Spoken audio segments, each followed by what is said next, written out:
comfortably zoned with the Zigzag Man in Alameda, California, pushing on the doors of life marked pull and fighting the unholy trinity as we go. Big business, organized religion, and government.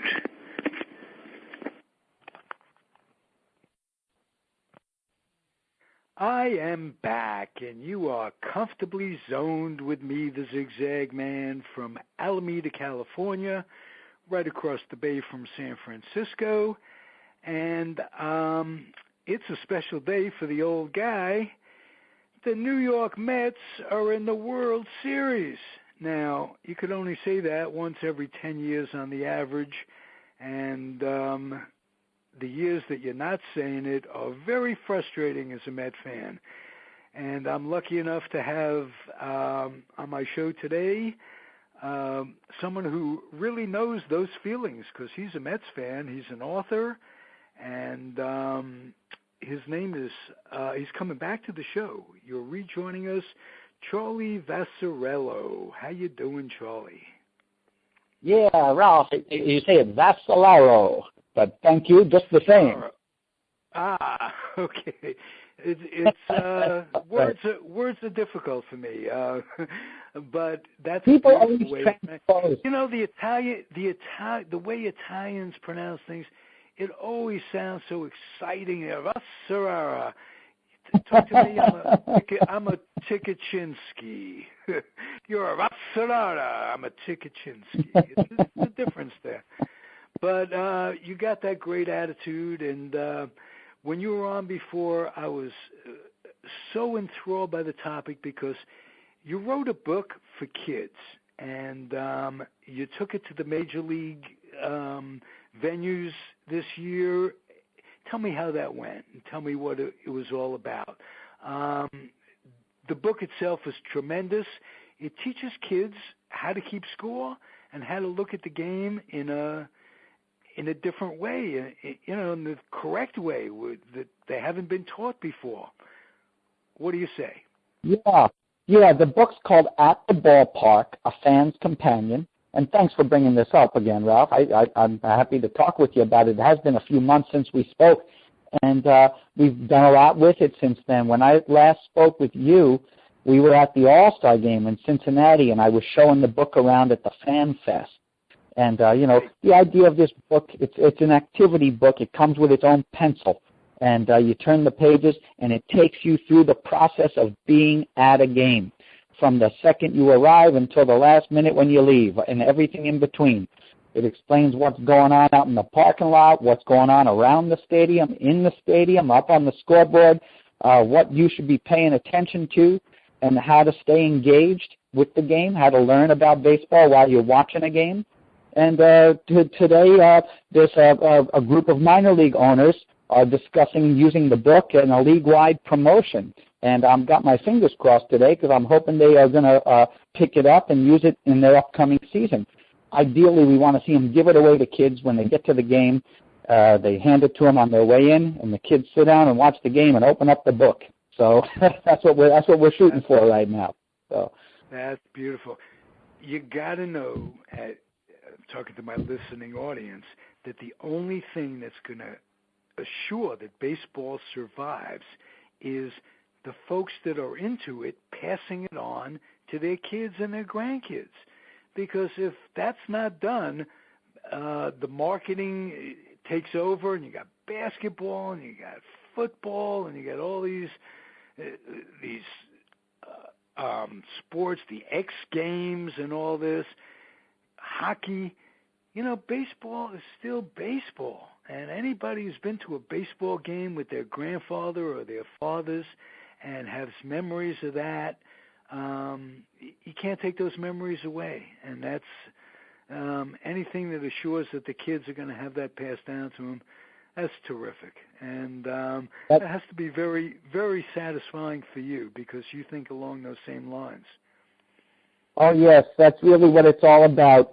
And I'm going to use this occasion and what you just said as a segue into talking about the Mets. Because when I was a kid, my Uncle Tony and my Uncle Joe, they were my mom's brothers, they used to take me to games. They were the guys who passed it down to me. I grew up in Queens. I lived in Elmhurst. I lived in Howard Beach, and they lived in Flushing. We moved out to Long Island, but we always had this connection. I was born the same year as Shea Stadium, 1964. Me and Shea both came into existence that year. And I'm literally born into my Mets fandom, but I did get ushered into it and assisted along the way with my uncles. And I'll tell you, one of the happiest days of my life was 1973.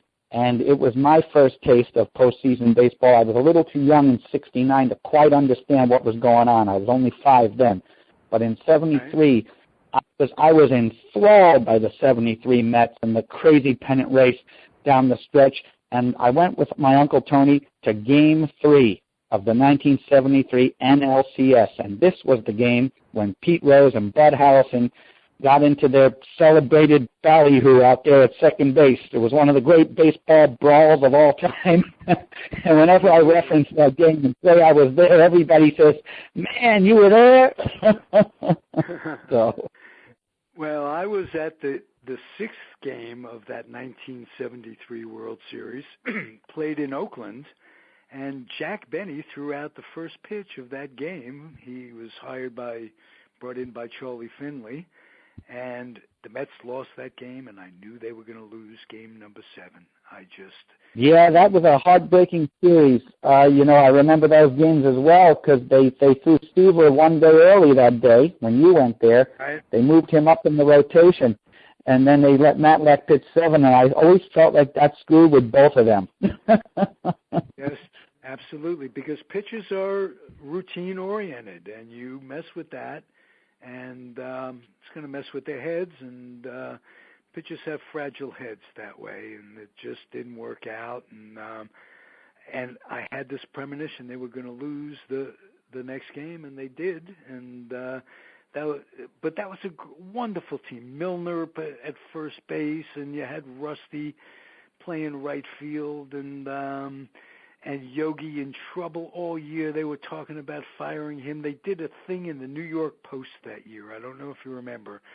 Should Yogi be fired? X, or should they fire the general manager? I can't think who that was right now. Bob Sheffin. Yes, Bob Sheffin, exactly. And he went through a lot of controversy that year, and with very little hitting, and I remember that they played St. Louis in the playoffs, and St. Louis had a running team, and the Mets had Grody, who was the best catcher in baseball, defensive. Yeah, that's my favorite player of all time. Jerry Grody's my favorite player of all time. Yeah, terrific catcher. Yeah, I was a catcher in Little League just because of Jerry. I watched him and I wanted to be like him. He was hard as nails. He was the toughest guy out there. He really was. And classic overachiever. He was a fantastic defensive catcher and not much of a hitter, but he seemed to come through at hits every now and then. Actually, some big postseason hits every now and then. Just a little ground ball single up the middle, but to drive a run or two in when you needed them. So I love Grody. You mentioned you're from Elmhurst. I'm from Jackson Heights. I didn't know if you knew that. I didn't realize it. I knew you were originally from New York and that you had been transplanted at some point. Now, in '73, when were you a New Yorker out in L.A. or out in Oakland, or had you already made the move? I'll always be a New Yorker, but I was out in Oakland at that time. I was stationed out in Northern California in the Air Force, and I stayed out here when I got out, and I was living in Danville at the time, and I'm still in the North Bay area. So, did you play? Pardon me? Go ahead. No, go ahead, Ralph. I'm just curious whether or not you played in the Elm Jack Little League, if that was your Little League. No, by then I had moved to Long Island. I lived out in Setauket and Stony Brook by the time I was playing Little League. And so that's where I was playing. Three Village Little League. The 3 villages were Setauket, Stony Brook, and Port Jefferson. Okay. Now I'm going to ask you a question we didn't talk about last time. I want to talk about the most, I would say, controversial, interesting player you wrote a book on him, and he's Manny Ramirez. Do you mind taking a moment to talk about him a little bit, because he's really a forgotten guy right now, and in a year where Ortiz has this breakout season again, comeback season, and gets 500 home runs, and they're talking about him in the Hall of Fame. And he had some drug accusations. I think he was involved in the Mitchell report for one reason or another. And I want to know why a guy like Ortiz could have Hall of Fame talk about him. Barry Bonds can't, Clemens can't, and certainly Ramirez can't. You want to address yes. a little bit? This is a fantastic topic, Ralph, and one that I have had shifting viewpoints on over the years, and more recently especially. I do feel that certain players seem to have dodged this bullet regarding being stigmatized by steroids. I think that, certain guys who were actually failed drug tests or whatnot, I guess that that they were guilty of this, but there were players who everybody assumes were just as guilty, and they seem to be let off the hook. And also, they also seem to scapegoat certain types of players. And Bonds and Clemens were very easy targets, surly, cantankerous guys with abrasive personalities that was easy not to like. I do think that they're going to have to re-examine, the Hall of Fame voters are going to have to re-examine their thought process, because I think now you're going to start to see guys get elected to the Hall of Fame who are every bit as guilty as these guys that they're blocking out. I even think that may have already happened. So it's going to come to a point where you're going to have to reevaluate what this means. One of the things about it, a lot of these guys were using steroids before there were banned substances. It wasn't even, baseball was late coming to that. I don't think they banned it until 2006. So anybody who was achieving before that, Ramirez is a repeat offender. I love Manny Ramirez. He's one of the most entertaining players you ever saw play the game. He played it with such, joie de vivre, he just really loved it. And, him and Pedro together on the Red Sox, how much fun was that when they used to rub their heads together back in the dugout? And, but he got caught twice, so he made a mess for himself. But what a hitter. I mean, this guy was fantastic. And I wrote that book for him, on him. It's a children's book, and I wrote it for a company called Mitchell & Lane, and it was a series, Latinos in Baseball. He had a fantastic story, a life story as an immigrant who came over. He lived in Washington Heights and, played the game in high school in the shadows of Yankee Stadium and dreamed of being a big leaguer, and then made it all come true, mostly by hard work. This doesn't happen without hard work.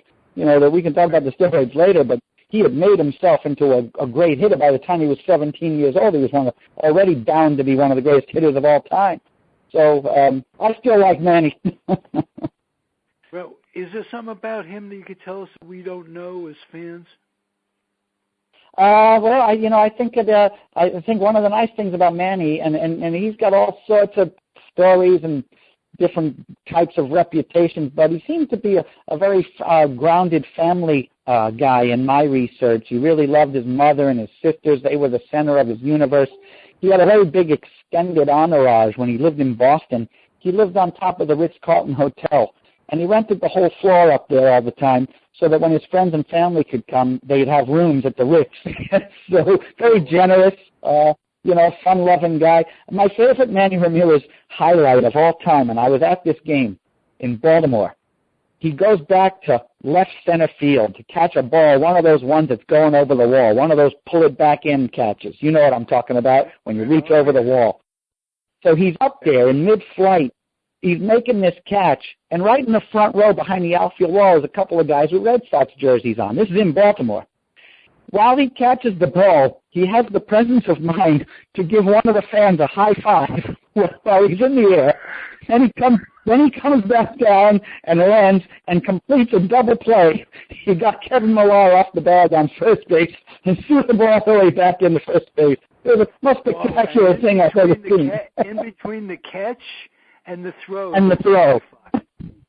Up in the air. His feet weren't even on the ground. He high-fived this guy. You talked about high-five. He was about 11 feet in the air when he high-fived him. That's beautiful. That is a great story. Now, what's it like living? I went to Baltimore once in my life. I'm a New Yorker. You're a New Yorker. What's it like? Baltimore's like the South in a way. What's it like adjusting to living there? You know what? It's a little bit of both. It's right on the Mason-Dixon line, and it really you get the sense of both of those things. You do feel the Southern influence in things like food and weather and different things and even mannerisms. But you're also a 2-hour train ride from New York City, 2.5 hours. I live right by the train station. I can go by the New York Post, the Daily News, and the New York Times, which I'm going to do as soon as I get off the phone with you, right here in Baltimore as well. So I live in between. I started off in New York, and now I live in Baltimore. But in between, I lived in Arizona, so Phoenix. And I find Baltimore much more cosmopolitan than the desert. So, and you have easy access to cities like Philadelphia, D.C. I go to baseball games all up and down the Eastern Corridor here during the season. So, right. What's your favorite park? My favorite park is Pittsburgh, PNC Park in Pittsburgh. It's beautiful, absolutely beautiful. The view of the three rivers converging out behind the outfield wall and all those golden bridges that go over. And it's made of this white limestone, and it's big blocks of limestone, and a fantastic exterior. They got statues of Willie Stargell and Clemente and Honus Wagner and Mazeroski around the four corners. And you can take a boat to the game from the other side of town, which is Mount Washington. And when you ride the incline in Pittsburgh up the top of Mount Washington, you'd almost think you were in San Francisco up there, all the hillside dwellings. So I love that ballpark. And Wrigley Field is in a class by itself. I love Wrigley Field for all the regular reasons. But of the modern ballparks, I like PNC the best. And Camden Yards second. Were your relatives who taught you baseball, were they old Dodger fans or old Giant fans? Oh, that's a good question. I would say there's a hint of both in it. Just like the Mets, who adopted the blue and the orange as their team colors from the Dodgers and the Giants, I think my uncles had a little bit of both of that in them. I, myself, lean a little bit towards the Giants because of Willie Mays, and who later played for the Mets too. So for me, when I was a kid and I saw Willie Mays in that Mets uniform in 72 and 73, and I started to, fall in love with him as a player, and I learned his story, and he was in New York, and, the Giants win the pennant, and Willie Mays is on deck, and that whole story of Mays. So I lean a little bit towards the Giants. Okay, I'm just curious because you're either one or the other when you're in New York. You're a Yankee fan, a Giant fan, or a Dodger fan, either in those days, but you're not both. Very few Met fans are Yankee fans, and very few Yankee fans are Met fans. But my own father is a Yankee fan. Oh, okay. If you can believe that. My own father. You refer to him, so it can't be all that bad. No, we talked today. Today he called me and said, "Go Mets." He's not as hardcore, so he's able to make that switch where now he's just going to root for the Mets because of me. But when I was a kid, I couldn't watch the games in the same room with him at the same time, especially the 77 World Series where Reggie Jackson hit his home runs. I was up in my room rooting. I was rooting for the Dodgers in that series. My dad was down in the living room, and he would heckle me from downstairs every time Reggie hit a homer. Good memories. Baseball brings it all together for families. That's the nice part. You get these memories that are based around there. I'm going to ask you one final question. And this is a two-part question. I want you to tell me what you like about the changes you've seen in baseball since 1973, and conversely, what you don't like about what you've seen? Okay. I'll go with the don't first, so we can end on a happy note. Okay. So that's a good way of doing it.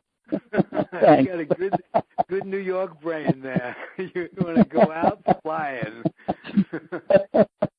So right. the thing, other thing I don't like, I guess, is don't you like? I would say the relentless marketing, which you're bombarded with, like during games. I like Citi Field, but the one thing I don't like about Citi Field is there's too much going on besides the ball game. There's something to sell between every pitch, and the neon advertising. It looks like Las Vegas out in center field on both sides of the outfield wall. And the one thing really gets me, underneath the main jumbotron, there's the largest beer ad you ever seen in your life. And I'm not even going to say the name of the beer because I don't want to give them a free commercial here. But it's so big, and that should be where the out-of-town scores are. The out-of-town scores are hidden up in left field on top of the whole stadium in the left field corner. And anybody sitting on third base or in left field can't even see those. You would never know what the scores are out of town. So you're just bombarded with the advertising. How about the game itself? On the field, the game itself, obviously the DH came into being right around that time. I'm not a big proponent of the DH. I do like seeing all the strategies that are involved with, whether or not you're going to double switch for the pitcher, how long you leave the guy in. And so I'm never a big fan of that. They got rid of AstroTurf for the most part. I was not a fan of AstroTurf. It's mostly gone. I would like to see more day games. I am a little bit aggravated by the scheduling. Of course, a lot of these games are going to end past midnight, or close to midnight. And we're talking about kids in the beginning of this show. How many kids are going to be allowed to stay up on a school night till midnight to watch a game? So, which that's tied into the marketing. That's tied into the other issue that, TV is king. But I like a nice day game. When you were talking about being at the 73 World Series against the A's, you know what I see? I see that sunlight, that bright sunlight in Oakland, and the big shadows that moved in at the end of the game when Wayne Garrett popped out to lose the World Series. There was a big shadow, so it was a day game. And I know there was a couple of night games in that series, but I do miss the absence. The absence of day games kind of bugs me. I love a 4 o'clock start. I think 4 o'clock would solve so many problems. Sometimes there's 4 o'clock starts during these long playoff days, and that is such an ideal game time. The kids just get out of school. You can watch this game, and it's over in time for dinner. And if you're at the game, you don't have to worry about rush hour traffic. That'll be done by the time you get out, too. It's happening while you're in the ballpark. So and you get a little bit of light, a little bit of darkness. So that's the other thing about modern baseball, too many night games. Okay, now how about the changes that were positive in your mind? Okay, I like the increased athleticism of today's players. These guys stay in shape all year long. The quality of baseball, I think, right now is constantly at a new peak. They get better and better at this game, the players. They get better and better at it. And I'm not even opposed to the specialization like you think I would be. I like the strategy that involved with who's going to pitch the 7th, 8th, and 9th inning. That's kind of new to the game. Some people don't like that. I actually like it. I like the availability of the game on some levels. Like, technology is good and bad, but I like being able to get up and turn on my computer and see everything that's going on and watch highlights and see what's going on in every city, So I like that. I like how about the extended playoffs? You got to, in other words, you give a whole bunch of different cities a chance to get in this way, which is surprising. I'm okay with that too.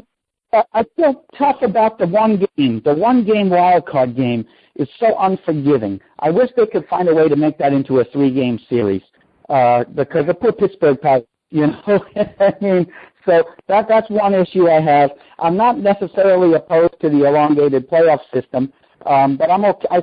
I used to think I wanted 4 divisions. 4 divisions, 1 champion in every division, and everybody goes. You'd have to expand a little bit more. I don't know if we're capable of that, but I thought that makes for a more pure pennant race. But it is fun seeing so many teams in that mad scramble at the end of the season, and then what we're involved in now. What are we, about 2 weeks deep into the postseason? My heart's just been pumping, the whole time. I've been living and dying with stuff, and there's a new meaning to the word October. The whole month of October, you're just immersed in it. So I kind of enjoy that. I bet you do. Any predictions for the next series coming up here, which is in about 6 straight hours right now? My heart's pumping just thinking about it. The Mets are playing the World Series today.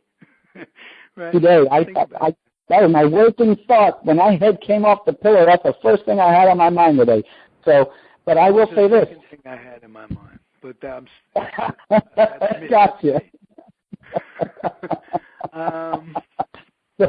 Well, wait a minute. There were 3, but that's another story. We can go on, I guess. No, but I think I like the Mets in 4 or 5. That takes nothing away from my fandom, I'll have you know. So, I understand. No, I'm going to go Mets in 4 or 5. I don't think the series will come back to Kansas City. I think the Mets starting pitching is just too strong. And I do have a lot of respect for this Royals team, and in the days off, and I've been learning more about them and reading everything that hypes them up, I've become a little anxious, a little nervous. I was feeling more confident in the beginning, but I think it's just that layoff where I had too much time to think about the Royals. But in my gut, I think that these 4 pitchers that the Mets are throwing out, there's no way you're going to beat them 4 times. So the Mets are going to win the series, and I could see this series unfolding in a similar fashion to the way they beat the Cubs. I just think you're going to get one good start after the next. And if they strike early and get a couple of runs like they did in the early innings, they can put these guys away. So, and then Familia comes in and slams the door. Good. Do you find yourself being as objective as you were in your early years? No, it's impossible to be objective about the team you love. I find that it's like if I play fantasy baseball, should I pick a Met? Should I pick this one? Yeah, you can't go with your heart. You can't at all.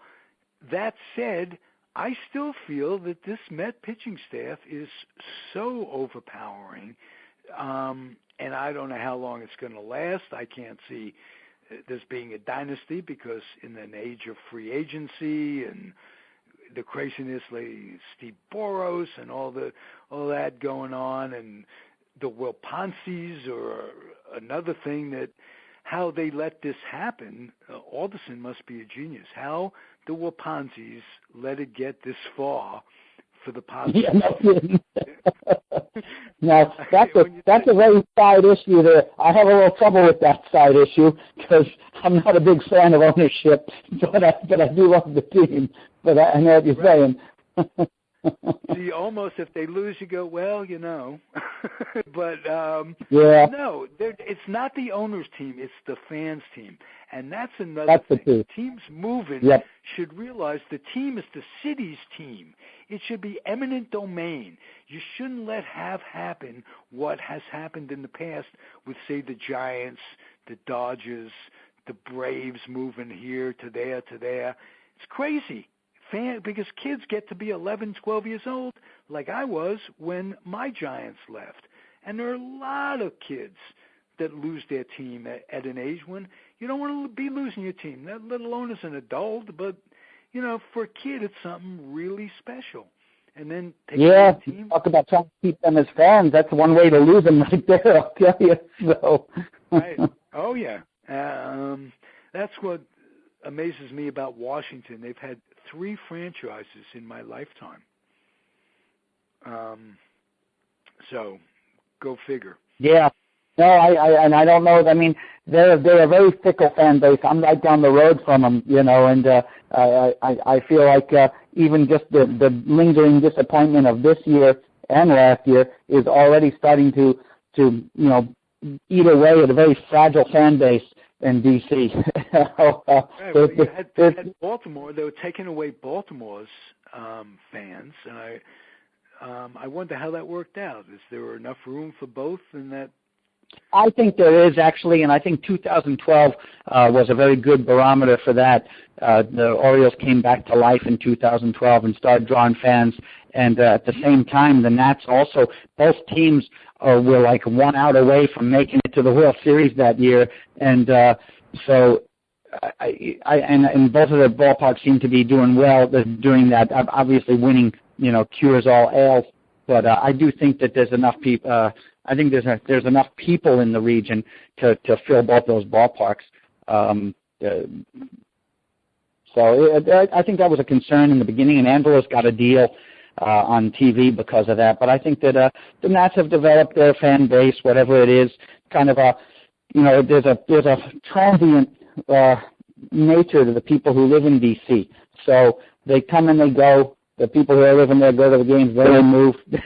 New people come and they go. Baltimore's got a little bit more tradition, obviously, but I think there's room for both. Hey, Charlie, what's your next project? What do you have coming up? And tell me a little bit about your writing procedure. Are you a scheduled person, or do you just write down notes and transcribe them? And what goes on with you as a writer? Well, right now I'm working on revising a baseball encyclopedia of pop culture. It's a big, thick tome. It's kind of a reference book and a textbook, and it includes all sorts of information about the game that is also translates to mainstream culture. Things about baseball that even non-baseball fans know. If I pull somebody off the street and ask them if they know who Yogi Berra is, whether or not they're a baseball fan, they know. Yeah, if I say a Yogiism, if I say it ain't over till it's over to somebody, that's a cultural reference. So I'm gathering all of this type of material. The book was originally published in 2000, and it was written by a different author, a guy named Ed Riley. So I'm updating this book, and that's what I'm working on every day. I'm just taking it alphabetically. I write about the A's, I write about the B's, the C's. I'm compiling these listings. I do my best work in the morning. I get up early and have my coffee and get right on it. And I'm not much of a nighttime writer. I think once I eat dinner, I lose my energy a little bit. So I might as well don't do as well. But thoughts come to me all the time, and I do keep a notebook and paper and pencils and pens on me all the time. And it could be from a conversation like I'm having with you right now. Something could pop up and I say, oh, that should be in the book. So this is what I'm working on now, and I'm hoping when I'm done with this book to use it as a textbook and teach a class on baseball and pop culture. So these are the things I'm working on right now. Beautiful. A man in his dreams, That's you never get old if you're dreaming, if you got things to think about. It's impossible to dwell on the negative if you're thinking about positive things in your own future. That's true. All right. So let's think positive thoughts about the Mets. Hopefully that we have on the parade. I read something very encouraging that Cespedes took extended batting practice, and he seems okay. I think the long layoff was great for Cespedes. That was just what the doctor ordered, and I think it gave the Mets time to put the rotation, which they barely changed it at all. Harvey was due to pitch next, and he'll pitch next. So Collins is sticking with the rotation. For a second, I was thinking I'd like to see DeGrom and Syndergaard go 1 and 2 because they were so dominant.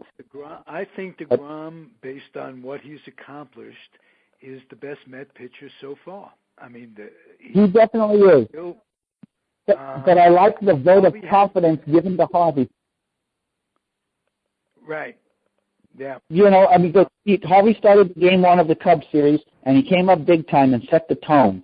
And I'm going to go with Collins on this also. As good as DeGrom is, and DeGrom's the best, I love this guy, but Harvey still got him in seniority. And it's a show of respect, I think, also on Collins' part to give Harvey the ball right now and say, I know we have this young phenom, DeGrom, who won the Rookie of the Year last year, but you're still a man too. And Harvey's got a lot to prove. He's on a bubble year with his contract. He's looking to negotiate, and he had all this talk with the innings pitched and everything like that. So I think he's going to come up big because of all these things. And I love simply they're rewarding him for dropping that innings pitched stuff in a year that may not ever come along again. They're rewarding him for that because he does put a lot on the line. He hasn't made the big money yet. His agent certainly is encouraging him the other way. I give him a lot of credit. I think it's been tough for Collins. Has done a hell of a job through it all. Oh boy, yeah, I agree. And so did Madden with the Cubs. I have a hard time choosing between those two guys for Manager of the Year. They both did a fantastic job. But the Collins story too. 45 years in the game, and this is his first, time to the big dance. I think that there's a lot of joy in that. I mean, I smile when I look at Terry Collins' face. It just warms my heart to think about the journey that he made to get here. So I think the Mets got a lot of good mojo going right now. Let's hope for that. And a deep bench, which is something they haven't had. No matter who they play, you got somebody coming off the bench. Goodyear doesn't even start for them anymore. I like Conforto. But no, I agree. And Juan Uribe is going to be back in the lineup from what I understand, too. I mean, I hadn't heard a last-minute announcement on the roster, but I know he was able to play. That is big time because he comes up. Yeah. This guy, wherever he goes, rings follow. With the White Sox, with the Giants, this guy's got something going. Uribe comes up. Some guys come up in the big minute. They say he's got this veteran presence too, which extends beyond the field. The guys in the clubhouse love this guy, and he knows how to talk to players before a game and get everybody up for the game, whether or not he plays or not. It's almost like having another coach when you got a guy like Juan Uribe in your clubhouse. Especially with all the Spanish that's being spoken in baseball today, too, to have an elder statesman who's a Latino player that can talk to the young kids on the team and get them in the right mindset for a big game, like a Wilmer Flores, talk to guys like that. You got a guy like Colon who, if any of these guys falter, you got a long relief guy, and in the same way that Uribe talks to these guys, Colon must talk to these guys on the pitching staff in terms of... Definitely. What a valuable voice to have in the bullpen. It's fantastic. It really is. And what a great way for his career to come to a close. I don't think we're going to see Colon in the big leagues anymore after this, and I think this is just a grand and glorious exit, for him. So he got the win in that last game against the Cubs, Right. Oh, absolutely. And not only that, he's a good athlete. So if you got him pitching as opposed to Nice, you got a better chance defensively, which the little things here and there, but Colon will surprise you with his girth. He still gets off the mound very quickly. He's got the best mug, too. He's got the best mug out there, too. I don't know if I'd call it the best-looking face, but it's the best face. It's the best face to look at. Right. And we went all this time, we didn't even mention the miracle of Murphy, how this Daniel Murphy can get together and put together a series postseason. It's incredible. 6 home runs in 6 games. That's unreal. And from what I understand, Murphy is giving all the credit to Kevin Long, the Mets batting coach, for giving him the guidance and adjusting what he does. So an unsung hero on the team might be Kevin Long. You're not going to hear his name mentioned too much, but when you do, it's with great magnitude. That's for sure. And you must say hi to Worthen. Dan Worthen is the pitching coach. I mean, to define this team the way it is. And Matt's coming. Matt's could come up with a big game 4 because he's got the playoff experience behind him now. he's not really had a really bad outing yet, Mats. Oh no, yeah, no. He's shown great poise for a kid his age. It's remarkable. I agree. So this can be very exciting, and I'm glad I got to share the pre-moments before it all gets started. I'm thrilled to have you on, Charlie. Your enthusiasm is terrific. Thanks, Ralph. This was a good pep talk for both of us, I think. I'm feeling better already. I am, and I'm happy to have you. I hope you'll keep coming back and just keep checking in with me and being zoned, which is the name of the game. All right, Ralph. I'm in the zone. I hope you are too. All right, my friend. Oh, you better believe it. I'm going to end the show and implore you and all of my audii to keep your dreams wet, keep your humor dry, keep your kids out of military recruiting stations and off the laps of clerics that wear dresses, just to be on the safe side. Could work out for you that way. You never know. Adios, muchachos and muchachas. And you, Charlie. Thanks, man.